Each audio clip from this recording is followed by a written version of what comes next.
ঢাকা জেলা আওয়ামী লীগের অফিস পুড়িয়ে দিয়েছে বিক্ষোভকারীরা এবং এটি আমাদের অফিসের নিচেই দেখতে পাচ্ছেন। এখানে শত শত লোক যারা বিক্ষোভকারী তারা আসলে পুড়িয়ে দিয়ে তারা এখান থেকে চলে যাচ্ছে। দেখুন কি ভয়াবহ পরিস্থিতি। জানি না দেশ এখন কোন দিকে যাবে। বিক্ষোভকারীরা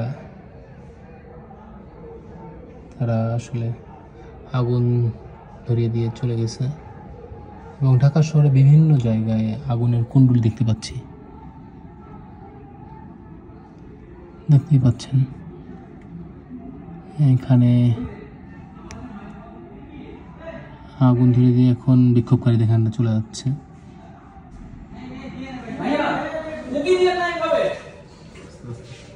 দেখেন